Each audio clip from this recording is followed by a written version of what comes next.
என்னுடைய திரைப்படம் என்பது என்னுடைய மண்ணை பற்றியது, என்னுடைய மக்களுக்கானது தான். இந்த வருடத்துக்கான பாட்டு மட்டுமல்ல, தமிழன் இருக்கும் வரை இருக்குமான ஒரு பாட்டு. அன்றைக்கு அந்த திரைப்படத்தின் தயாரிப்பாளருக்கும் எனக்குமா இருந்த கோபத்தில் உடனே நானும் நடிக்கிறேன் அப்படின்னு சொல்லி கிளம்பிட்டேன். இது எப்படி சாத்தியமாக இருக்குன்ற அந்த ஒரு கேள்வி இருந்துக்கிட்டே இருக்கும் பொழுது தான் என்னை பருத்தி வீரன் எடுக்க வச்சது.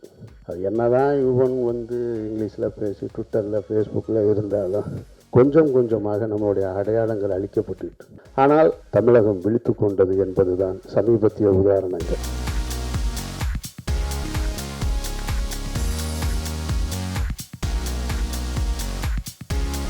ஒரு நீண்ட இடைவெளிக்கு பிறகு உங்களை எல்லாம் சந்திச்சிருக்கேன். ஆர்யா அவர்களோட முதல் முறையாக இணைஞ்சு நான் வேலை செய்ய தயாராக இருக்கேன். ஆர்யா மட்டுமல்ல, ஆர்யாவுடைய தம்பியும் கூட. விழாக்களில் மட்டுமே பார்த்துக்கிட்டு இருந்த நாங்கள் இப்போ நாங்கள் 2 பேருமே சேர்ந்து ஒரு விழாவை ஏற்படுத்தக்கூடிய ஒரு சூழலுக்கு உருவாகிருக்குது. மக்களுக்காக தான் கலை ஆரம்பம் செய்யப்பட்டது. நாளடைவில் அது வியாபாரமாக மாறிடுச்சு. உள்ளூர் வியாபாரத்திலிருந்து உலக வியாபாரம் வரைக்கும் தொட ஆரம்பிச்சிருச்சு. உலக வியாபாரத்தை தொட ஆரம்பித்த உடனேயே நம்ம சினிமாக்காரங்கள்லாம், நம்மளுடைய தமிழர்கள் எல்லாமே நம்மளுடைய அடையாளத்தையும் தொலைக்க ஆரம்பிச்சிட்டாங்க. எனக்கான அடையாளம் என்பது நான் என்னுடைய கல்லூரி காலகட்டங்களில் நான் பார்த்து சந்தித்த மனிதர்களுடைய ஒரு காதல். அந்த காதலை பற்றி ஒரு படம் எடுத்த முதல் படம். 2வதாக என்னுடைய தாய் மேலே நான் வச்சுருந்த அன்பில், அதீத அன்பில் ராம்ன்ற திரைப்படத்தை எடுத்தேன். 3வதாக நான் என்னுடைய அதிகம் வளர்ந்த, நான் ஒரு இஸ்லாமிய குடும்பத்தில் பிறந்திருந்தாலும் அதிகம் வளர்ந்திருந்தது என்னுடைய மாற்று மத சகோதரர்களுடைய இல்லங்களில் தான். கிராமங்கள் எனக்கு ரொம்ப பரிச்சயமானது. அந்த கிராமங்களுக்கு நான் பயணம் செய்யும் பொழுதெல்லாம் இப்படி ஒரு மனிதர்கள் உலகத்தின் எந்த மூலையிலும் பார்க்க முடியாது என்பது அன்றைக்கே பதிவானது. ஒரு ராத்திரி 11 மணிக்கு மேலே ஒரு கிராமத்துக்குள்ளே நீங்கள் நுழையவே முடியாது யாருமே. நான் 11 மணின்னு சொல்கிறதே ரொம்ப அதிகபட்சம்னு நினைக்கிறேன். பகல்லே கூட நுழைய முடியாது. புதுசாக யாராவது வந்தால், தம்பி யாருப்பா, எந்த வீட்டுக்கு போகிறேன், இங்கே வாப்பா, இங்கே உட்காரு, அவருடைய தகப்பனார் பேர் என்ன, அவர் எங்கே பொண்ணு எடுத்திருக்காரு, அவரான்னு இவ்வளோ விவரம் கேட்டு சொல்லுவாங்க. சும்மா ஒரு கிராமத்துக்குள்ளே போயிட்டு வந்துட முடியாது. இது எப்படி சாத்தியமாக இருக்குன்னு, நான் நகரத்தில் வளர்ந்தவன், மதுரையே கிராமம்தான், இருந்தாலும் ஒரு நகரம். இது எப்படி சாத்தியமாக இருக்குன்ற அந்த ஒரு கேள்வி இருந்துக்கிட்டே இருக்கும் பொழுது தான் என்னை பருத்தி வீரன் எடுக்க வச்சது. இந்த பருத்தி வீரன் தான் என்னை சர்வதேச அளவில் கொண்டு போய் சேர்த்தது. ஆனால் சேர்த்த உடனே நான் செய்த தவறு என்னென்னா, அன்றைக்கு அந்த திரைப்படத்தின் தயாரிப்பாளருக்கும் எனக்குமா இருந்த கோபத்தில் உடனே நானும் நடிக்கிறேன் அப்படின்னு சொல்லி கிளம்பிட்டேன். நடிக்கணும்னு எடுத்த முடிவு தப்பு இல்லை. ஆனால் அதற்காக நான் தேர்ந்தெடுத்த திரைப்படம் அது ஒரு நல்ல படம், ஒரு கொரியன் மூவி. அந்த கொரியன் மூவி என்னுடைய இயக்குனர், இல்லை நீங்கள் இதை தான் பண்ணணும்.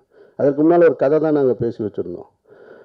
ஆனால் என்னுடைய இயக்குனரும் இயக்குனருடைய உதவியாளரும் அந்த கொரியன் மூவியை பார்த்துட்டு, இந்த படத்தை நம்ம அப்படியே படமாக்குவோம் அப்படின்னு. நம்ம இப்போ போய் இன்டர்நேஷ்னல் ஃபெஸ்டிவல்லாம் போயிட்டு வந்துட்டோம், இப்போ போய் அந்த மாதிரி படங்கள் பண்ணுவது சரியானதாக இருக்காது அப்படின்னா, இல்லை இந்த படம் பண்ணுவோம், நல்லாயிருக்கும்.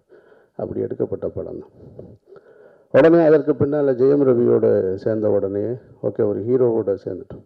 வியாபாரத்தளம், ஒரு புதிய தயாரிப்பாளர் எனக்கு கிடைச்சார். அப்படி இருந்த நான் அவருக்கு எடுத்து கொடுத்த திரைப்படம் ஆதிபகவன்ற ஒரு திரைப்படத்தை, இல்லை நான் சின்ன வயசுலேருந்து ஆக்ஷன் மூவிஸ்லாம் பார்த்து வளர்ந்துருக்கேன், அதனால் நான் ஆக்ஷன் படம் பண்ணணும் அப்படின்னு சொல்லிட்டு இங்கேருந்து துப்பாக்கிலாம் தூக்கிட்டு பேங்காக்லாம் கிளம்பி போயிட்டோம்.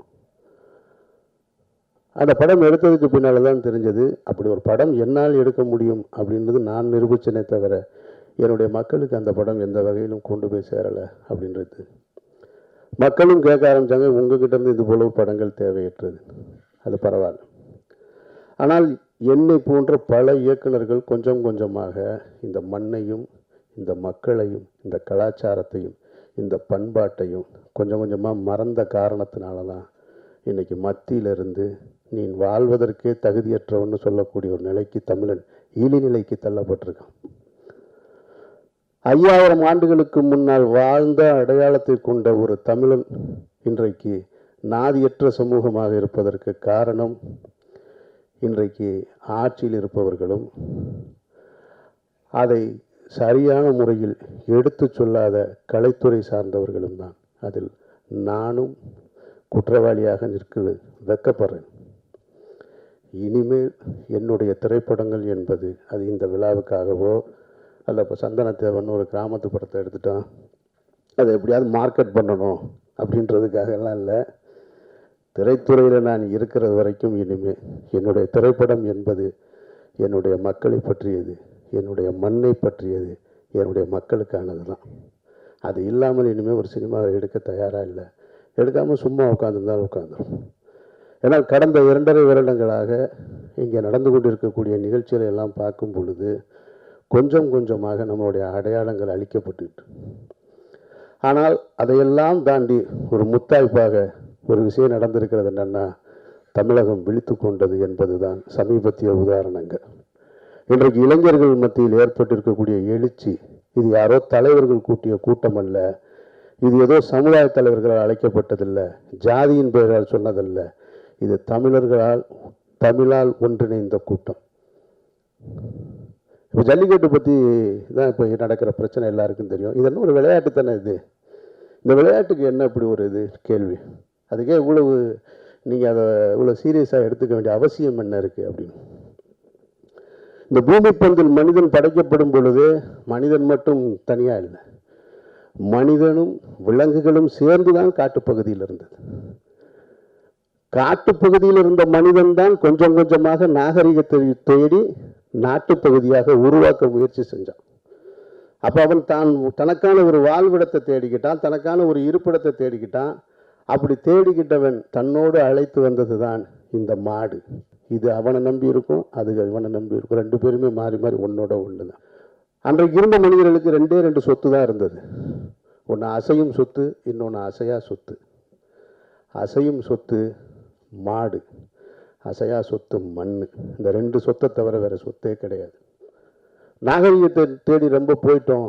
நாம் மனிதர்களை நேசிக்கிறதெல்லாம் விட்டுட்டு நாங்கள் புழுவை நேசிப்போம், நாயை நேசிப்போம், பூனையை நேசிப்போம்.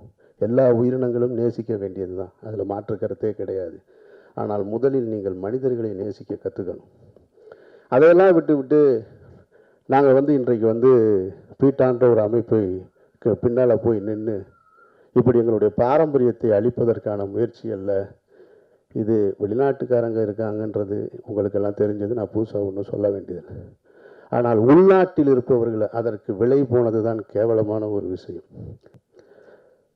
நீங்கள் அடிக்கடி பேப்பர்லையும் செய்திகளையும் பார்த்துருக்கக்கூடிய விஷயங்கள், இங்கே சாதி சண்டைகள் நிறைய நடந்து பார்த்துருப்பீங்க. மனிதர்கள் என்னுடைய சாதி உயர்ந்த சாதி, என்னுடைய சாதி தான் உயர்ந்த சாதி, நாங்கள் தான் ஆண்ட பரம்பரை அப்படின்னு. அத்தனை ஆண்ட பரம்பரைகளும் தங்களுக்குள் சண்டையிட்டு கொண்டிருந்தாலும் இவர்களை ஒன்றிணைக்க இந்த தமிழகம் கிட்டத்தட்ட 40-50 வருடங்களாக ஒன்றிணைக்கவே முடியலை. ஆனால் இன்னைக்கு ஒரு மாடு ஒன்றிணைத்திருக்கிறது. இந்த தமிழர்களுக்கான வரலாற்றில் மிக முக்கியமான பதிவு.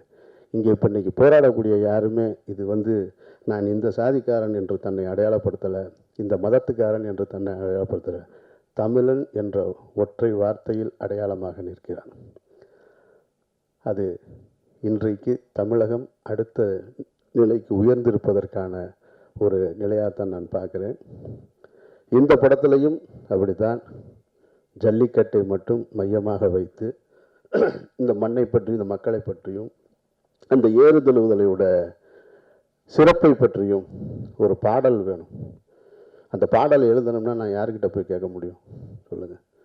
இங்கே உட்கார்ந்துருக்கிற வைரமுத்தையா விட்டு வேறு யார் அந்த பாட்டை சிறப்பாக எழுதிட முடியும்? அதனால் அப்படி ஒரு பாட்டை எழுதி கொடுத்துருக்காரு. அது இந்த வருடத்துக்கான பாட்டு மட்டுமல்ல, தமிழன் இருக்கும் வரை இருக்குமான ஒரு பாட்டு. அந்த பாடல் வரிகளுக்கு யுவன் சங்கர் ராஜா இசையமைச்சிருக்கேன். அவர் என்ன தான் யுவன் இங்கிலீஷில் பேசி ட்விட்டரில் ஃபேஸ்புக்கில் இருந்தாலும் அந்த மண் இருக்குது பாருங்க, தன்னை அப்படியே கூட்டிகிட்டு வந்துடுச்சு வேட்டியோடு. இங்கே அவர் முன்னை போல் இல்லை, உங்களுக்கு தெரியும்.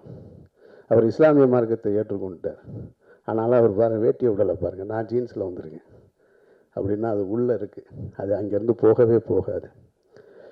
யுவன் வைரமுத்தையாவுடைய வரிகளை அவ்வளவு அழகாக எனக்கு இளையராஜா சாரோட ஒர்க் பண்ணக்கூடிய வாய்ப்பு இல்லைன்னா பயம். அது பலமுறை அவர்கிட்டயே சொல்லியிருக்கேன், உங்களோட ஒர்க் பண்ணலாம் என்னால் முடியாது சார்னு.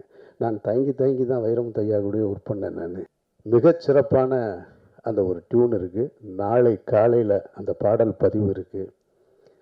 ஜல்லிக்கட்டை பற்றிய அந்த பாடல் நாளைக்கு காலையில் பாடல் பதிவு, நாளை இரவே அந்த பாடல் வெளியீடு. இப்படி ஒரு வாய்ப்பு எனக்கு இந்த சூழலில் கொடுத்த இறைவனுக்கு நன்றி செலுத்தி விடைபெறுகிறேன். நன்றி.